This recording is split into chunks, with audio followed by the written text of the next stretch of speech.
This afternoon for Europe and morning for US and Brazil, we will be looking at thermoplastic composite pipe, our second webinar. And in this webinar, we will discuss and present the design and qualification approach for application. Happy to have you all joining us today. We've planned a webinar for 40 minutes discussion, after which we have about 20 minutes for Q&A. We would ask you all to insert your questions in the Q&A section of the Zoom webinar. That will allow us to answer all questions at the end of the presentation. My name is Martin van Onna. I'm the host for this webinar. I will introduce the technology to you today, and following that, Henk de Boer, our Chief Technology Officer, will cover the design and qualification for application. After that, during the Q&A session, we have Renato Bastos, Vice President Brazil, and Gavin Leeper, Vice President North America. They will join us in answering questions as they come forward. So first of all, on the thermoplastic composite pipe and our company. Strohm, we used to be called Airborne Oil and Gas. Oh, sorry, the sharing stopped for a second. Strohm used to be called Airborne Oil and Gas. We developed and introduced to the industry thermoplastic composite pipe. We capture this technology in three main headers: no corrosion, lower cost, less CO2. We always, on every single project, we focus first of all on reducing CapEx.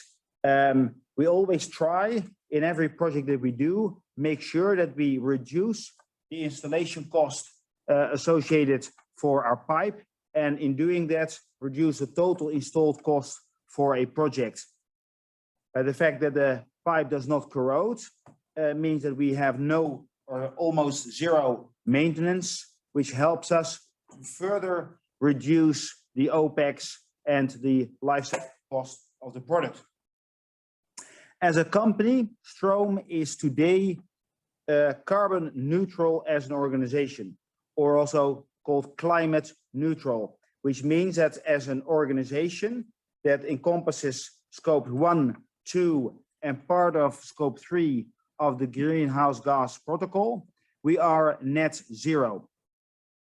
On top of that, what we have learned in one of the projects that we executed for a super major in West Africa, we have learned that we are able to reduce the CO2 footprint associated to the installation so much that on a total installed comparison, the CO2 footprint of a TCP is 60% lower than that of a conventional carbon steel pipe. That, on top of the largest track records that we have in the world, has brought us to a situation and a position where we are able to design and qualify first time right our products and technology for each application, as you will see later on in this presentation. First, a little bit on the technology for those who are not very familiar yet with TCP. We developed thermoplastic composite pipe. We're the first to have brought this to the industry, and we now have the leading position on this product and technology in the world with the largest track record. What we always do is we select the right product mix, the right material combination for each application. So what we see is on the left, we have a glass fiber material combined with polyethylene as a liner, as a polymer in between the fibers, and the same polyethylene in the coating. So we have one polymer compound in both the liner, in the matrix, in between the fibers, and in the protective coating. Using a ductile polymer allows us to create a long spoolable pipe that can be spooled onto small reels, can be installed using small vessels offshore, and be terminated anywhere along the pipe. When we go up in terms of specifications, both in terms of pressures or temperatures, we move to the yellow pipe that we see here. That is a pipe based on nylon, PA12, a nylon liner, then a carbon fiber based matrix. So carbon fiber impregnated with the same PA12 as the liner, and finally a PA12 protective coating. Last but not least, we have the PVDF solution. This is the material of choice for the TCP riser, but also other higher temperature applications where we have a PVDF liner. We then have a fiber reinforcement, a composite layer consisting of carbon fiber with the PVDF impregnated, and finally the PVDF coating. So in all applications, always one polymer, one fiber, but one polymer throughout the wall of the pipe. So that leads us to having a flexible product, a robust product, spoolable, and can be installed in long lengths, no metals, of course. And for the two options of the glass polyethylene as well as the carbon fiber PVDF, we have a weight coating that allows us to create on-target weight. So meaning stable on the seabed, stable in terms of on-bottom stability, or in case of a dynamic riser application, for instance, stable in the water column. Arguably, one of the best benefits of the TCP is our ability to terminate anywhere along the pipe and anywhere in the field.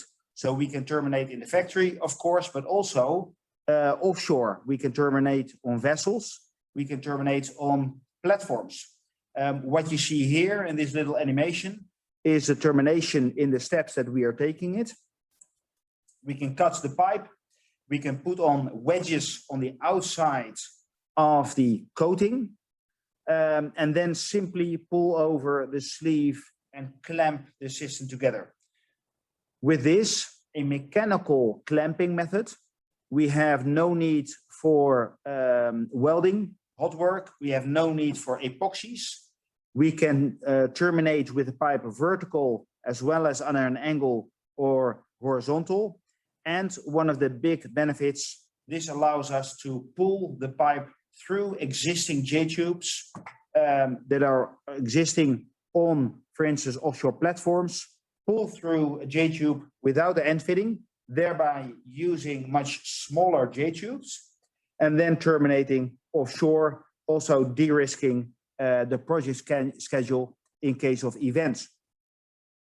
In one example that we executed off the coast of West Africa, a 7.5 inch or 7.1 inch flow line could be pulled through a 10-inch J-tube, whereas if you would take a typical flexible pipe, you would be looking at a 20-inch J-tube, so significantly reducing the size, weight, and associated cost of a J-tube. So with these characteristics, in short, on TCP, on the materials and the end fitting and installation, what we have worked for many years is in the oil and gas industry to build up our base of having track record in the field. As you will see later in this presentation, we have a big track record on jumpers, on flow lines. We will cover some of that. We are not talking about a TCP riser just yet in this presentation. That is subject for a next webinar. We are also not talking in this presentation about subsea well intervention, which is also a different subject. So we are really considering the surf space, jumpers and flow lines, and what we are doing there. We start in the oil and gas industry, where we've seen that TCP has a huge impact on reducing the CO2 footprint of a pipeline infrastructure. We discussed that already. We then, with that track record and understanding of those applications, we are able to build further into the energy transition space, where we can look at CCUS applications and ultimately hydrogen applications. Now, just two examples of what this brings in terms of value to the end user. Often people think only about, let's say, deep water applications such as risers. What we have seen in Strohm is that we see huge benefits when it comes to brownfield applications, including shallow water. One example here on a flow line. What we do is we can provide TCP in long lengths on reels. We can do this up to 5 kilometers per reel, and they can be installed using small multi-purpose vessels. One project that we will cover later included a Bourbon vessel that had a small CO2 footprint, very low fuel consumption, especially when being compared to the larger pipe-lay vessels. So we can use small vessels, sometimes that are on charter by an operator already in support of their field operations, reducing the mobilization and demobilization and the overall cost. Now, with that as a starting point, we move to long lengths on single or multiple reels that can fit on a vessel. And then we can pull in the TCP onto the platforms. We have done this already on 3 occasions offshore, and this summer we are about to do our 4th installation offshore with a J-tube pull-through. This brings a lot of flexibility to the offshore operation. In case of existing platforms, it allows operators even to pull the TCP through existing slots that they have available. So doing away with the need to install a new J-tube. In shallow water, we also consider installing the pipe without a J-tube altogether. And in the case of new small wellhead platforms, the fact that the pipe simply does not corrode, and with that does not require pumping of corrosion inhibitors with the associated power consumption and the tanks and the facilities, it can even enable using so-called minimum facility platforms that can be installed by the drilling rig. So that is one example of where a TCP flow line has a dramatic impact on the total installed cost of a system offshore. A second example that we are very proud of and working actively on is the TCP jumper. The TCP jumper has a huge impact on a project, not just because of lower total installed cost, also not just around the schedule benefits, because of the flexibility and the speed with which it can be installed, leading to quick return and faster time to first oil, but also, and finally, the influence that a flexible jumper can have on the well placement. We are working with operators in West Africa and other places in the world where they have seen that the flexibility of the TCP jumper, especially longer lengths up to 1,000 meters, can provide much more optionality in their well placement. and with that, literally reducing the drilling campaign by tens of millions of euros on the single project. So we are starting to see that operators are not just looking at TCP and what it does in a like-for-like replacement, but they're really starting to think through what a knock-on effect can be of this technology in their field. So what you see in this slide, what we try to capture here, we call this the jumper on demand concept, where we would manufacture a long length of TCP on a reel. We would supply it to location, to an onshore location near the field. We can accommodate local content requirements in that. And then we pull off the length of pipe we need for a given jumper. We terminate on location. We spool the jumper onto the subsea deployable pellets, and we install them quick one after the other. With this, our client, the end user, they have the benefit of the flexibility. So no need for metrology, flexibility in well placement as we discussed. Also, the lower stiffness leads to lower loading on the connectors, which have positive knock-on effects on foundations and on sizes of manifolds and plats. This set of value has led to the largest track record on jumpers, and we will give you a couple of nice examples later on. Now, with the track record and the experience that we have built up in the oil and gas industry, with what we know in terms of design, as Henk will cover later, when it comes to TCP, understanding the materials and the influence of several fluids on the performance of the materials, we are able to take what we have learned in the oil and gas to other applications such as CCUS. We see that carbon capture and storage is becoming an increasingly important element in the Paris Agreement objectives. We see more countries that are actively working on CO2 trading mechanisms. We see the price of CO2 going up rapidly. And we see the first subsidy application being awarded in Europe. All in all, we see that this is happening to a dramatic increase in studies and interest in CCUS. Now, what can TCP do for that?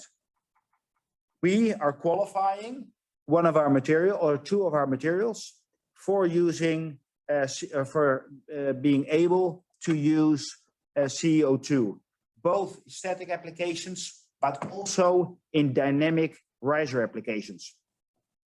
TCP does not corrode. It can handle CO2 even when having high levels of contamination. We can use, as we have seen with the wellheads and the small wellhead platforms, we can use our flow lines to inject CO2 in small depleted gas fields. The ability to reuse the flow line moving from one gas field to another is a big advantage there. But also in dynamic applications where there might be situations where an operator wants to re-inject CO2 for a given field or move to dynamic injection after collecting CO2 from shore. With that as the first area that we see growing rapidly in the energy transition space, we are moving further than that into the hydrogen space, where we see that offshore green hydrogen is moving rapidly ahead. There's a very good fit between offshore wind and green hydrogen because of the intermittency character of offshore wind that is working well in generating green hydrogen. That does lead to a pressure fluctuation that, combined with embrittlement, lead to serious challenges in using conventional steel for those applications. And this is again where thermoplastic composite pipe comes in as a very good solution, and where we see we have a compelling case. Here we build on our experience in flow lines, but also on jumpers. We see that again we can use very small vessels that can be used to install the flow lines, not only the export lines from offshore wind parks, but also the inter-array lines. We can use our jumpers for quick pull in into offshore towers, wind turbine generators, and have a plug and play system where we need no diving, quick pull into the turbine tower and terminate and move on to the manifold. And with that, create a complete solution for all inter-array lines, including the export lines moving the green hydrogen to shore. Now, as Henk will detail later on, we are looking at designing bespoke projects designed for application. In that, we use the track record that we have. We use the knowledge that we have built up on the installation of our systems around the globe. Some examples we would like to share with you here. What you see here on the right bottom is a project we executed for Chevron in Angola, where a 4-kilometer flow line was installed, and where we terminated the pipe and installed the end fitting offshore on the platform. It was on this project where we were able to derive from the vessel all actual fuel consumption, and that allowed us to have an accurate assessment of the complete CO2 footprint of the TCP on an as installed basis. On the back of that successful project, we won the next, which is a 10-kilometer flow line project, as you can see here. We just completed this some time ago, and these drums are on their way to Angola for installation, we believe, later this year. Again here, the installation method being the same, using a relatively small multi-purpose vessel, using the horizontal lay method, and with that have a very attractive total installed cost picture.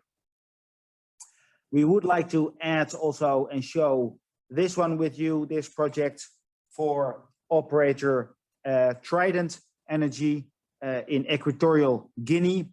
This is one where the fact that we can pull our pipe through the J-tube has been a key element in this award. We enable the operator to use the offshore platform with minimum adaptations, because we can simply pull through and terminate. This pipe is the first one where we supply the pipe with the weight coating, so where we can have a complete solution to the operator with an on-target weight with the pipe stable on the seabed. Just one jumper maybe to share, also to have that picture complete. It is another example from Chevron, but worth mentioning because it was actually Chevron that worked with us for the world's first TCP in a permanent installation. 860 bar, 12,500 PSI, so very high pressure for MEG or methanol injection. And this project encompassed a complete qualification program, including installation by Technip for Chevron on the Alder field in the North Sea. We're very proud and grateful for Chevron to award this really first project. And this system, as you can imagine, is now fully technology readiness level 7, so fully proven in the field with being in operation for more than 4 years. So with that as an introduction and overview of some of the track record, I hand over to Henk de Boer our Chief Technology Officer to talk a bit more about what do we mean with designing for application. Thank you, Martin. Design for application is really for us looking at 3 different levels. And it starts with really understand the application and what are the needs and drivers for the client and in general for that application, but also project specific. And translate that into requirements for our products. And that is including, for instance, installation preferences and deep understanding of all the loads on our product. And what does it mean for designing and qualifying our TCP.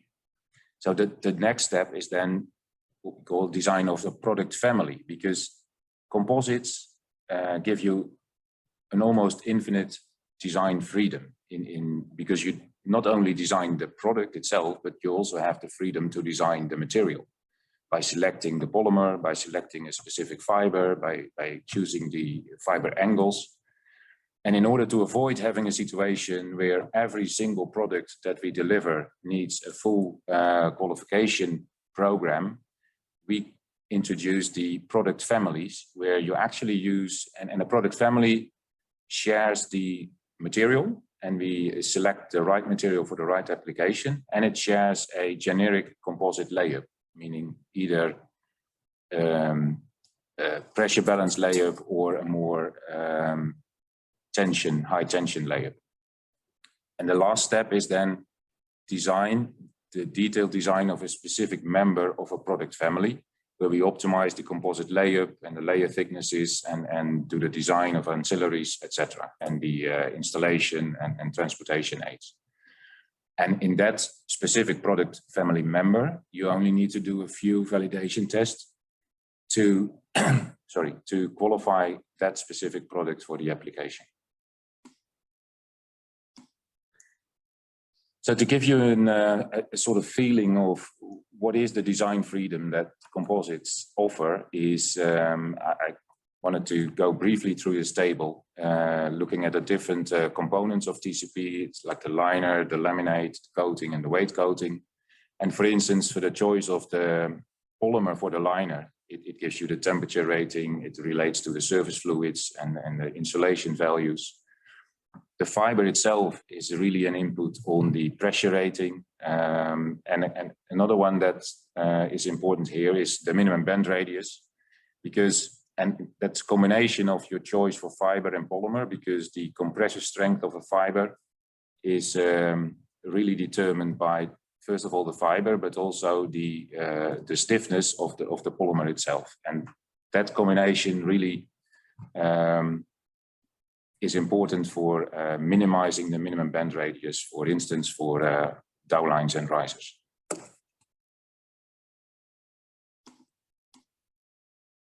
So the total framework for design and qualification for application is really try to visualize this on this slide. On the right-hand side, it starts really with understanding the application. What do the installation preferences mean, and what is the actual use? What does it mean for the loads acting on the product? And on the left-hand side, you see the qualification approach, which is really a performance-based qualification logic as written down in the DNV standard F119, which uses a couple of building blocks, and one of them is the pyramid of testing. So a lot of tests at small scales, material levels, to qualify the material, to develop tools that are able to predict every step upwards in the pyramid,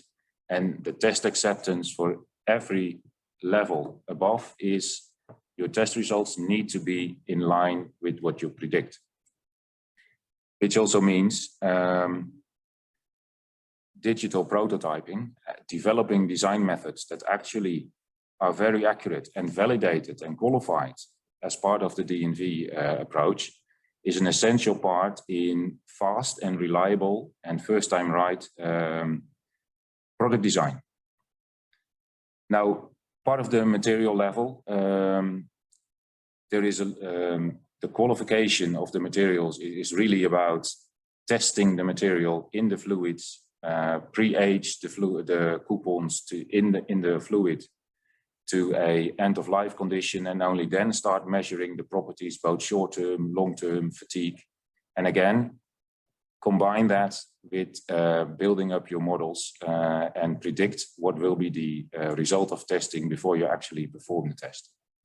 Now, the next slide, I will go a little bit more into detail on digital prototyping and how it really helps us to give a fast and cost-effective qualification. Like I already mentioned, it starts with qualified digital materials. We do a lot of coupon testing, more than 15,000 coupons, and for many years of testing involved in that. And the core there is that we really measure and characterize the influence of temperature and fluids on the material, not only on the short term, but also on the real long term, because we have to guarantee a design life of above 30 years. And what you see in the left-right corner is simulations of what will be the results of that coupon test results based on our material model that starts with modeling the pure polymer and the pure fiber. And then, of course, we always compare that to the actual physical test results. And we only accept the test results if we understand it, which means if it is in line with the predictions, with the models. Then the next step is going up in the test pyramid and use our qualified digital prototypes. That starts where we actually simulate the effect of the layer thicknesses, the loads on the end fitting, the load transfer in the end fitting, as you can see in the second picture. And again, we always compare that to actual test results. If you talk about installation loads and ancillaries, this is an example of tensioner loads, crushing loads caused by a tensioner. We simulate that and ensure that the pipe can be installed using the equipment available by the client. And the last step is, of course, also looking at installation, packaging, where we really have developed those qualified and validated models, digital prototypes, validated by more than 8,500 full-scale tests that we have performed over the last 10 years. So then, coming back to the understanding of the application, we really try to capture the installation wishes and preferences from our clients and design a product that allows the client to install it in the way he wants to. We look at what does it mean on the loads in terms of bending, dynamic loads during installation, crushing loads, what type of installation aids we do need. And you can see that in one of the examples here in the slide, where you see the simulations and the loads acting on the pipe and how we actually then design the bend stiffeners, ballast modules, detailed design of the end fittings.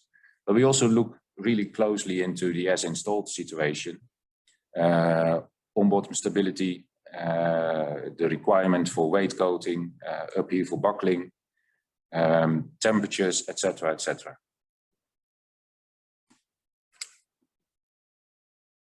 So this is a bit on trying to guide you through how do these product families now relate and share technology readiness levels. So when we start looking at an application, based on all the requirements, including the installation preferences, we choose the material, so the fiber and the polymer, and we choose the generic layer, which means either a pressure balance layer or a high tension layer for typically for riser applications. And a product family is defined by products that share the same material and the same generic layer. So if you then go to the installation preferences,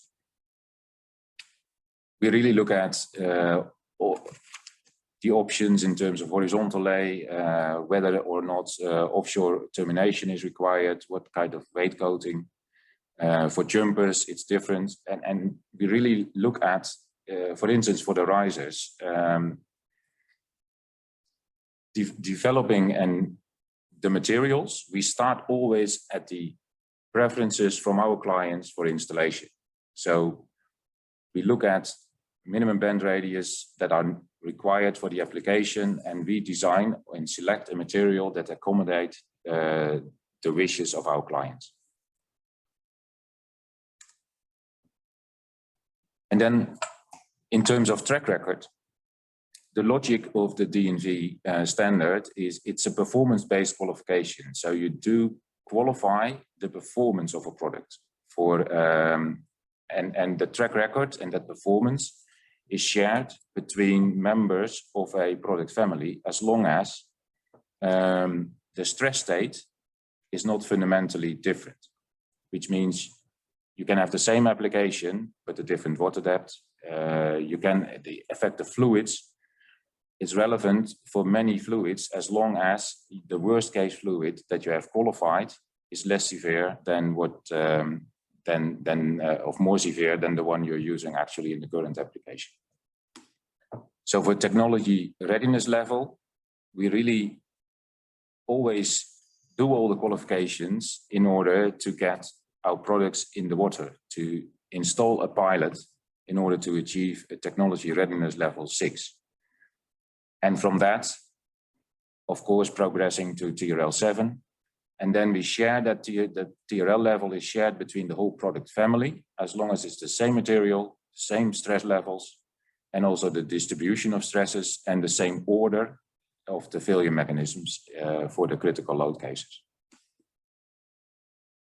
So starting then with the product family, if you look at the detailed design of a specific product family member, we use all the digital prototyping for the validation tests. So what we do is we predict the behavior of the product and the moment of failure under a given load. And we do that for the as-built pipe.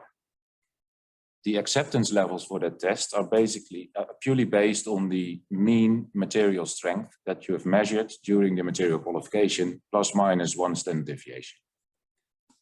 And based on that, you find your upper and lower bound for the failure loads to be measured in the actual validation test. Now for the design, we actually look further. We look at not only the as-built geometry, but we also look at manufacturing tolerances and determine a worst case geometry and a best case geometry. And from that, for the material design, or for the design, we don't look at the mean material strength, but we look at the lower confidence limit, which is the mean minus a couple of standard deviations. And from that, we have a safety factor on the load and a safety factor on the material strength. And that gives us, in the end, the design space. And if you then actually perform the test on a real product that we have designed as a product family member, you can see it in this graph, where you see the worst case geometry, the best case geometry, and the as-built, and also with the circular marks, the measured failure points. And what you see on the right side is actually the digital prototype showing you the stress levels at the design working pressure, but also close to failure at burst. And this is an optimized design to have an almost uniform stress rate as a result of a pressure load. So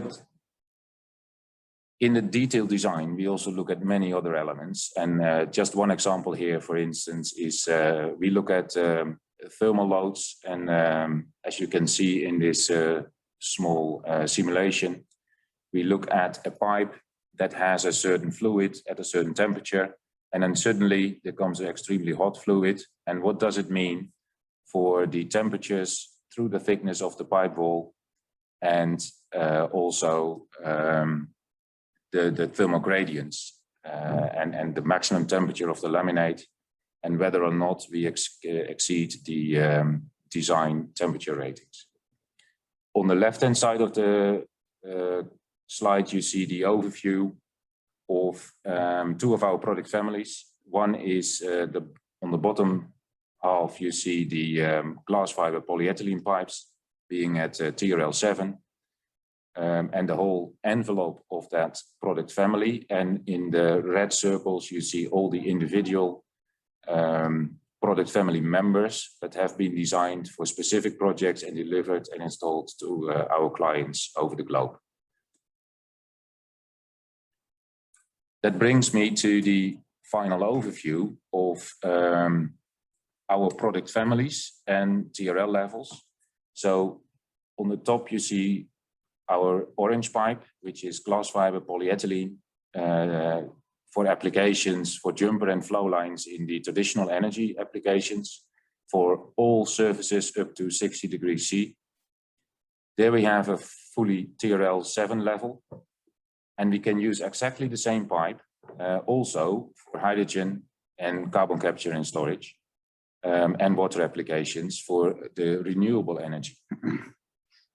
For the next product family we have is our carbon fiber polyamide. We use it for jumpers and flow lines for all surfaces up to 80 degrees C. There we have TRL level 6. And for the renewable energy applications, that one will be used for hydrogen, high pressures and dynamic use. And then our last product family is actually the carbon fiber PVDF, where we have basically two families. One is for jumper and flow line applications, and one that we are working on as well is for riser applications. At the moment, we are at TRL level 4, and in the future, for renewable energy applications, we'll use exactly the same products for carbon capture and storage for high pressure and dynamic load cases. Thank you very much. Thank you very much, Henk. We then move to the Q&A, where we have many very good questions that have been entered into the Q&A box. And I also noticed some questions that are copied into the chat box from an email. So we will be moving through these questions, and I will ask my colleagues to answer them. So starting with the first question from Noel Bijl. The question is, what about creep for long-term installations? Henk, could you please answer that question? Yes, I can. It's really part of our design and qualification approach to where we start really at material level qualifications. That's why I was mentioning the very long-term test on the materials itself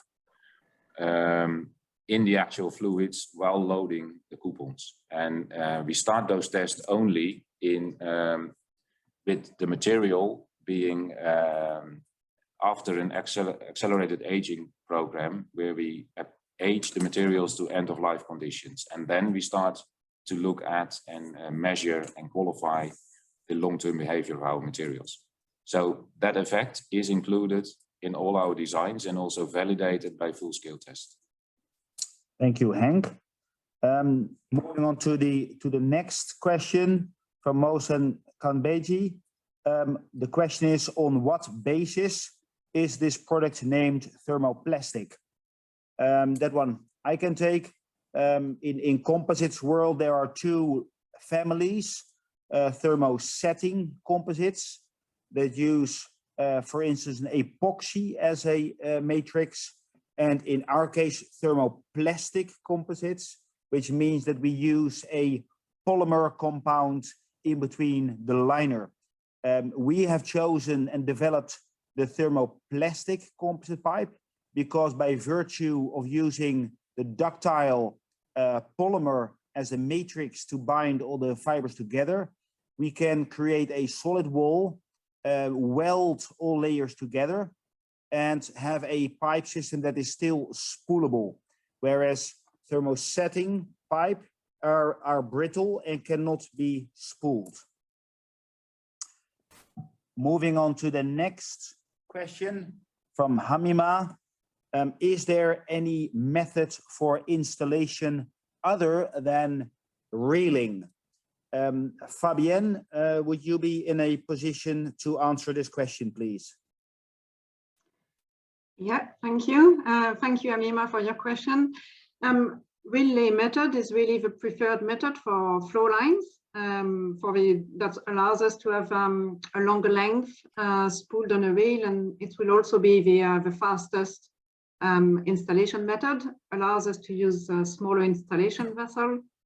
For shorter length, and when we're talking jumpers, so well jumpers or between wellheads and manifolds, then the jumpers can be installed in other ways. So we do have, we've delivered jumpers spooled on installation baskets, like the one you can see behind me.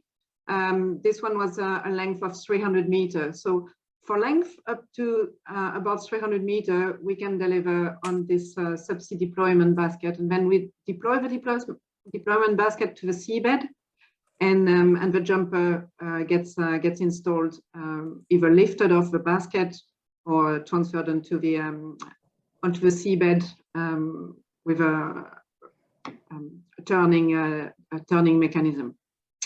So that's the main installation method. So installation basket for small length, and for the longer length from a reel with a reel drive system on the deck of the installation vessel. Thank you, Fabienne. Moving to the next question for Paul McGafferty. The question is regarding the installation by small vessels of TCP flow line. How many kilometers of pipe can be transported in one single sailing? Paul. Sure, thank you for the question. It really depends on the vessel and on the diameter of the pipe, which will drive the number of reels. But typically we see vessels that can handle between 1 and 4 reels of product. And I guess if you take an average of flow line lengths, being somewhere around about 4 kilometers, so somewhere around about 8 to 10 kilometers in a single trip, we would see as being fairly typical. Thank you, Paul. Moving on to the next question. How long does the end fitting termination take? Fabienne, could you take that one? Yeah, I can. So it's a few hours, really. It depends a little bit on the size of a TCP. Obviously a bit faster for small diameters, between 2 to 4 hours, and for the bigger size up to 6 hours. But it's really, it's less than a day shift. Thank you, Fabienne. Next question. Has TCP been tested for coiled tubing applications? Very good question, Mosen. That one I can take. The answer is yes. We have tested coiled tubing, composite coiled tubing in Roche Sharon with Schlumberger on a project for Chevron and Maersk at the time in a coiled tubing application where we tested 2-inch OD coiled tubing and as well as a 2 3/8 inch coiled tubing. But our track record of actually installed pipe is for as installed limited to jumpers and flow lines. And in the intervention space, we have many jumpers and what we call downlines in operation as well. We've provided 5 downline systems for deep water and ultra deep water that you could consider as large bore coiled tubing.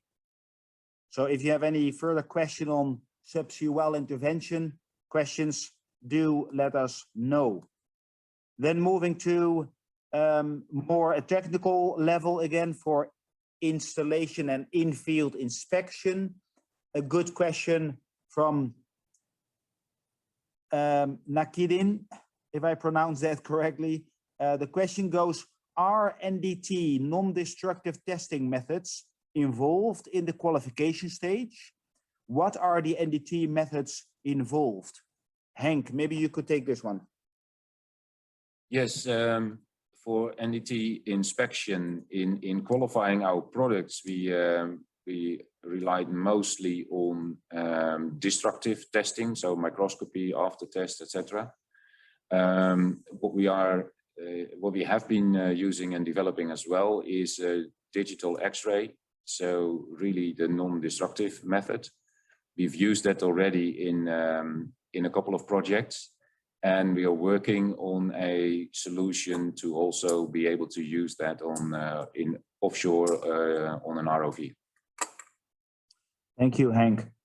I guess that also covers then the next question. How does the in-service inspection, repair and maintenance, how is that executed?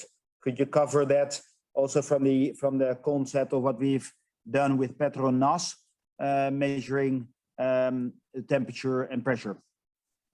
Yes, typically you can follow a lot of what's available for general pipelines. We have also been using on clients' wish coupon monitoring to monitor the long-term fluids and the effect on the materials during operation. And typically monitoring pressure and temperature is sufficient, and then on top of using X-rays in the future for looking at hotspots. That is what we have in place. Thank you. Next question from Noel again. Do you also do end-of-life tests? Do you integrate that in your qualification? Well, thank you. It's a very good question. What we do on our materials qualification is that we pre-age the coupons to end-of-life conditions before we actually start measuring the properties that we use in design. So inherently, this is really part of the whole logic and design and qualification procedure. Thank you, Henk. Moving on, we have 18 questions to go. Thank you for this level of quality of the questions. The next question is, it is noted that TCP is resilient against CO2. However, what are the elements in nature that can actually degrade the TCP materials? Very good question. Henk? Yes, indeed a very good question. What we see, and I mentioned that in part of the design freedom that we have, is we select the polymers, so the materials for TCP, depending on the actual fluids to be used. There are combinations of fluids that don't work, for instance, with polyethylene or polyamides. So we only use our products if the fluid does not impact the long-term behavior of our materials. But definitely there will be choices. There might be very aggressive fluids that don't work with polyethylene, and then we can have the option to use PA12 or PVDF, and that we always use and that's also why we use those polymers, so that all the fluids that we see in the application from our clients can be covered with the three materials that we have. Thank you, Henk. Moving on. How do you account for the mechanical degradation of the composite over time? And how do you integrate that in your design method? Well, what we see is in the design, and that's also what we prove in the qualification, we do long-term testing to determine the regression curves in terms of stress rupture and creep. And that is what we use in our design, and then applying a safety factor of 50 on life. What we also ensure is, and that's a lot more detail, is indeed that there is no chemical degradation. It's just the long-term loads and the stress rupture curves that can easily be used and accounted for in the design. Thank you. Then we see 3 questions from our colleague Robbie O'Sullivan.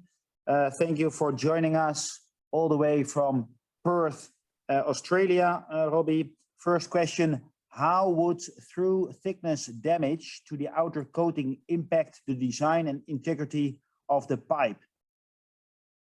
Henk?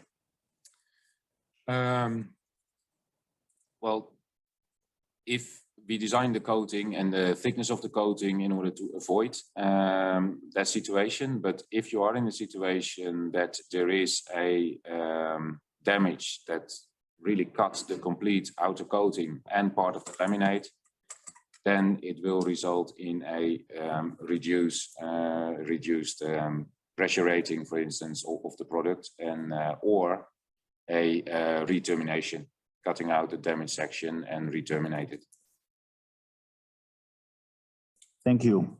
Next, the term no fatigue is used in one slide. Can you expand on what this means within a cyclic loading environment?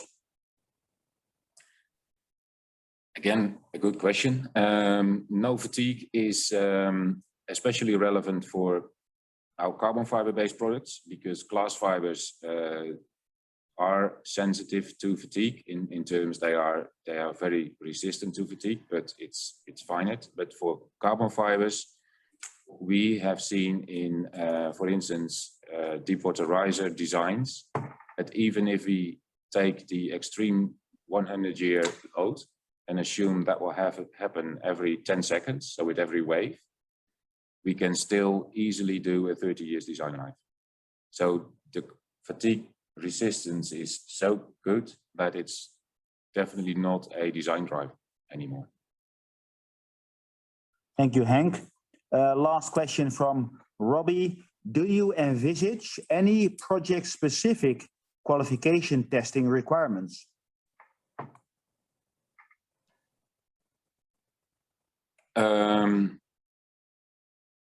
What we do per project on every individual member, new member of a product family, is we always do quality control testing, and on top of that we need to do a burst under bending test as a final validation, and that's the only specific validation requirements that you can have on a specific product member.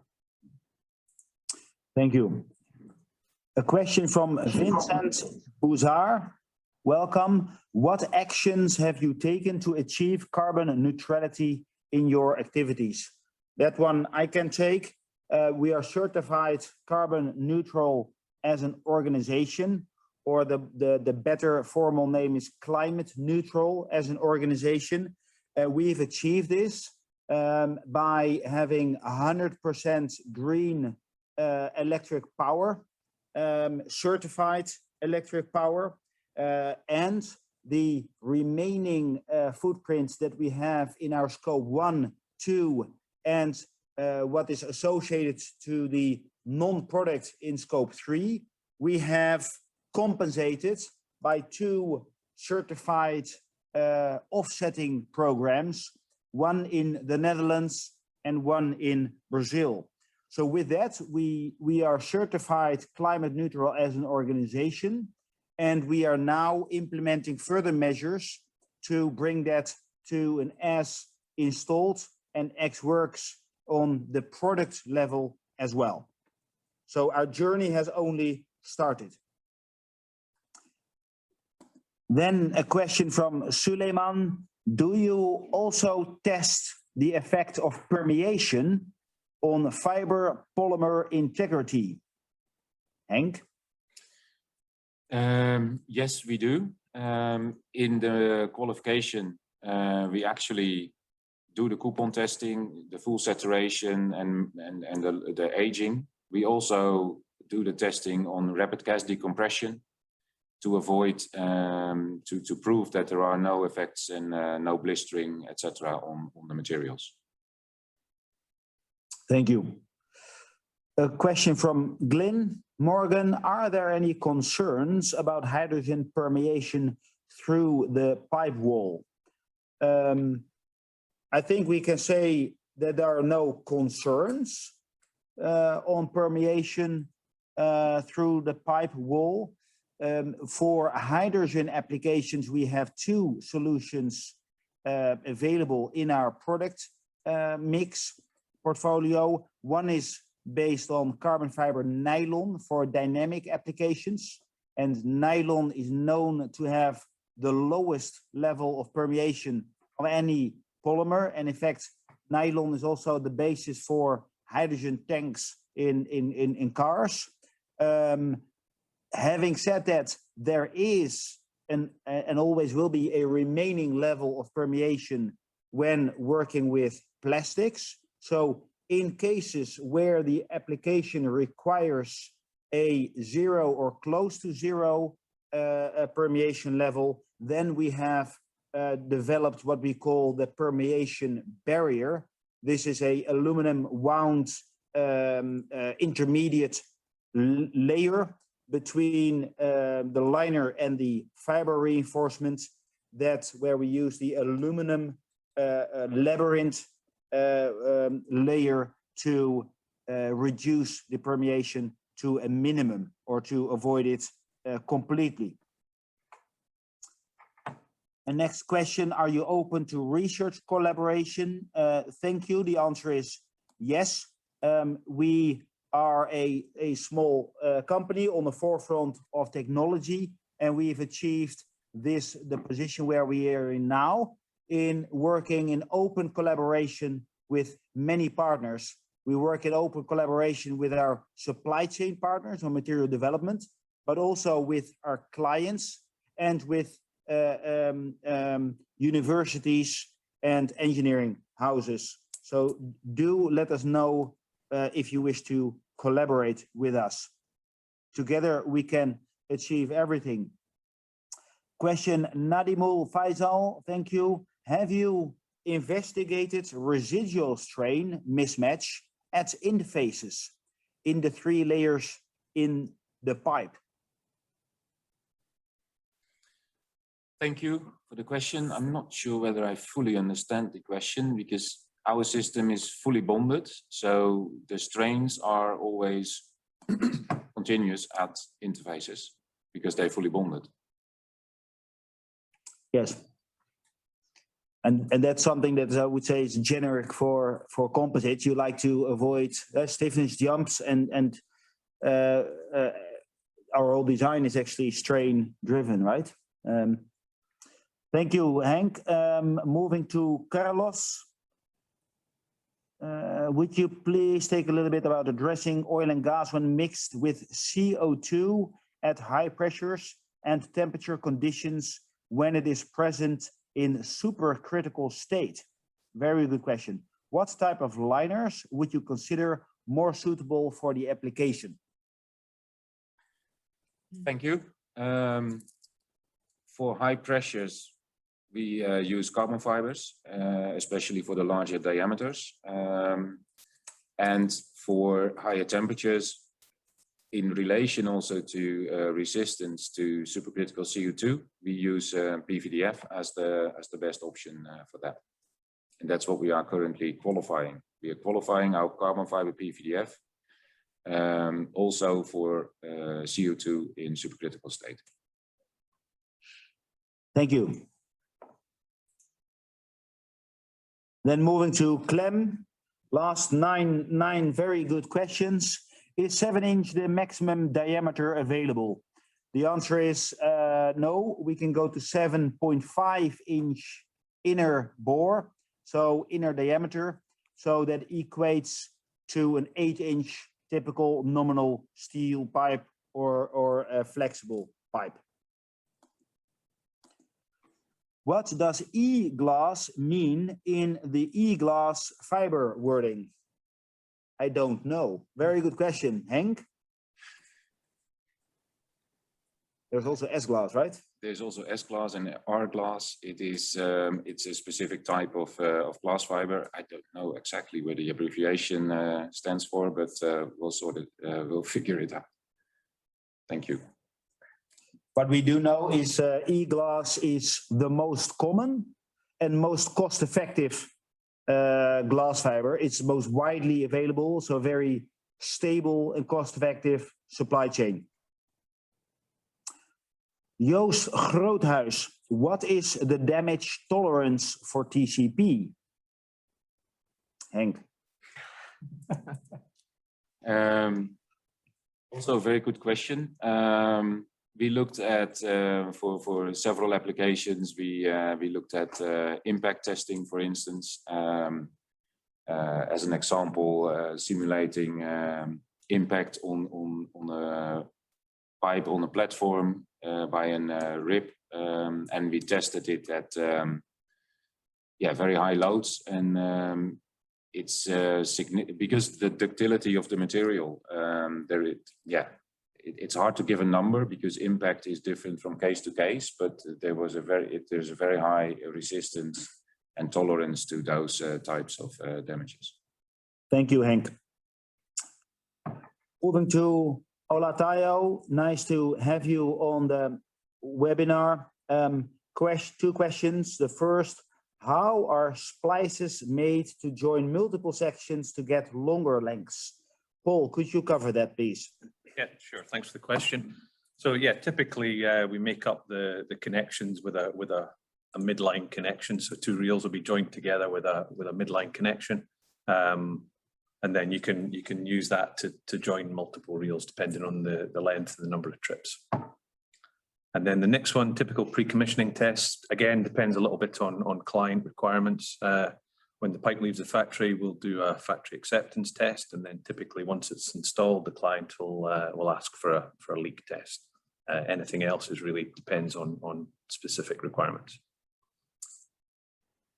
Thank you, Paul. Maybe you could also with it cover the next question. After fitting up of the end fitting on board a vessel, in the case of, for instance, a 5-kilometer flow line to flow line connection, is there any leak testing done or required below lowering the jumper or before? I think that's meant before lowering the jumper or flow line into the water. Yeah, so typically on board, we'll do a back seal test. And then once the pipe's installed, we would do a leak test. Thank you, Paul. Then KH, great to have you on the webinar. Thank you for joining. Can you comment, Henk, on any long-term effects of hydrogen diffusion into the thermoplastics and likelihood of excessive buildup? Good question. This is always how we assess all fluids. In the end, polymers do absorb fluids. With hydrogen, it will be relatively low, but we always test our materials in fully saturated state, so the maximum uptake that you can achieve, and then look at the performance. So if it is excessive, then we don't use that polymer for that fluid. And for hydrogen, is definitely in terms of impact on the materials and absorption, it's not excessive. Thank you. Suleiman, how is UV degradation of the outer layer prevented in long-term use, considering carbon black is not used? Thank you. This question, I think, mainly relates to our polyethylene pipe, because PA12 and PVDF are very stable for UV degradation. So for our normal orange coating, we have sufficient UV resistance for most of the subsea applications. If we need more, we have also a different coating, in this case white, where we use much more UV stabilizers. Not carbon black, but something else. that is proven for long-term onshore use as well. Thank you, Henk. Last couple of slides from the Q&A box before moving to the final questions in the chat box. Is only carbon fiber PVDF suitable for riser applications? That one I can take. The answer is for the larger bore sizes like 5-6 inch and larger.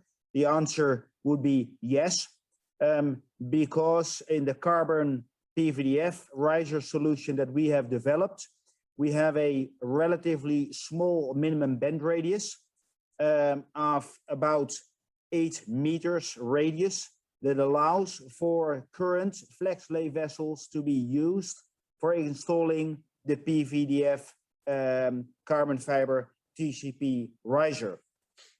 For smaller bore risers, such as in floating wind for hydrogen, we can also use carbon fiber nylon. Then a question on access to the recordings. Yes, you can gain access to the recordings because you've registered, so you can always get access to that recording later on. And then the last question here is, are there any concerns of buoyancy or the weight of TCP when installed subsea? And how is this concern addressed? Thank you, a very good question. For this, we have our weight coating. So we are able to apply a weight coating, a heavy coating onto the TCP, with which we achieve an on-target weight for on-bottom stability. So not too light, but also not too heavy. So still allowing us to access the benefits of low-cost transportation to any location in the world and using small multi-purpose vessels. Those that were all the questions from the Q&A. We have, for those who are still attending, we have some questions that were copied into the chat box from Belmiro. I think some of them we can pass because I think they've been covered.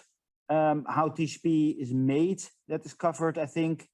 The benefits, I think we covered. A good question maybe for Paul is, what are the disadvantages that we need to know in advance before engaging multiple clients? Okay, an interesting question.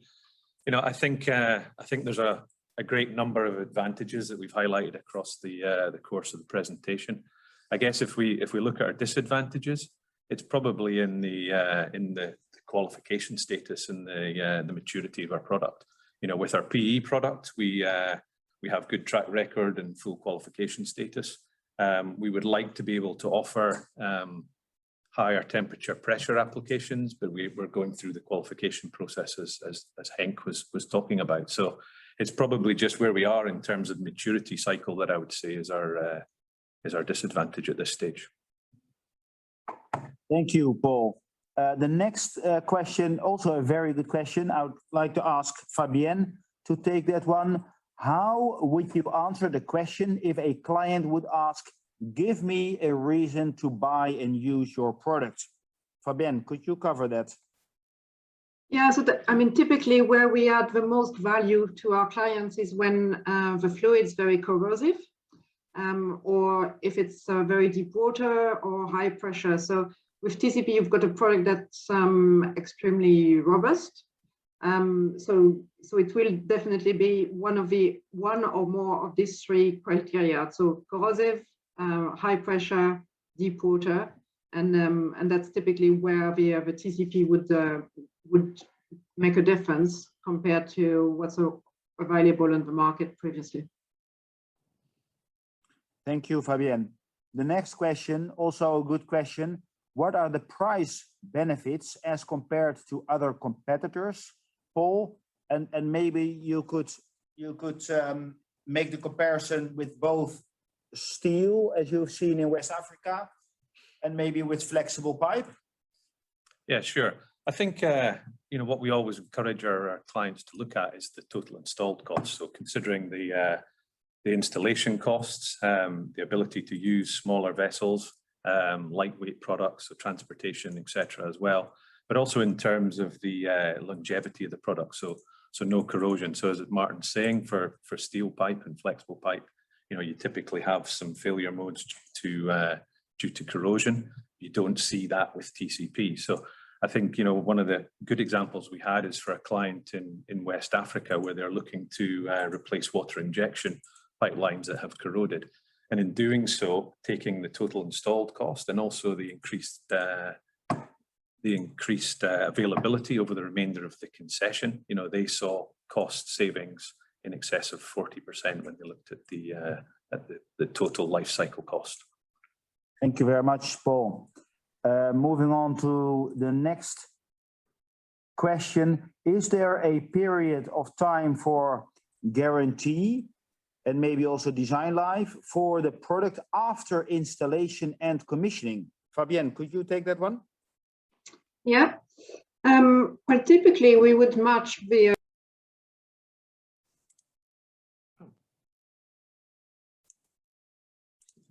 Oh, you're muted. I think you're... Yeah, I am muted, sorry. Yes. Yeah, so typically we would match the warranty requirements that the end client is asking for. I mean, they would typically ask for 24 months warranty, or so we can usually offer that. So we've got a warranty from the delivery from the factory, and a warranty from completion of installation once the pre-commissioning has been completed. So yes, we do offer warranty. In terms of a design life of our product, we can design for 20 years, 30 years, and we can also now design up to 40 years. So yeah, we would definitely offer warranty on our product. Thank you, Fabienne. The last question, as I can see it, what is the inspection period of the TCP after installation? A good question. I think I can take that last one. What we see is, given the fact that we have no degradation of the pipe wall, we do not need to measure the wall thickness, for instance. So TCP does not require a specific given regular inspection period. Rather, it is really risk driven, that if there is an expectation of an impact, for instance, or an anchor drop, or a vessel that sank, or anything that happened that created an event, that could trigger an inspection. So beyond, or regulatory, of course, that differs from country to country. So beyond that, the pipe itself does not require any specific inspection period.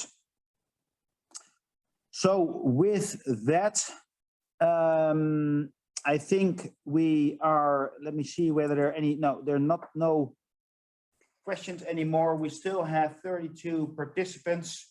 Allow me to thank you for your attention, your time. Apologies for the overrun. Very good questions, very high quality.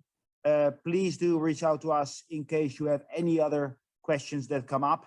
And we already invite you now for the next webinar that we hope to host in a couple of months, where we will talk much more depth about our risers. So thank you very much and have a great week.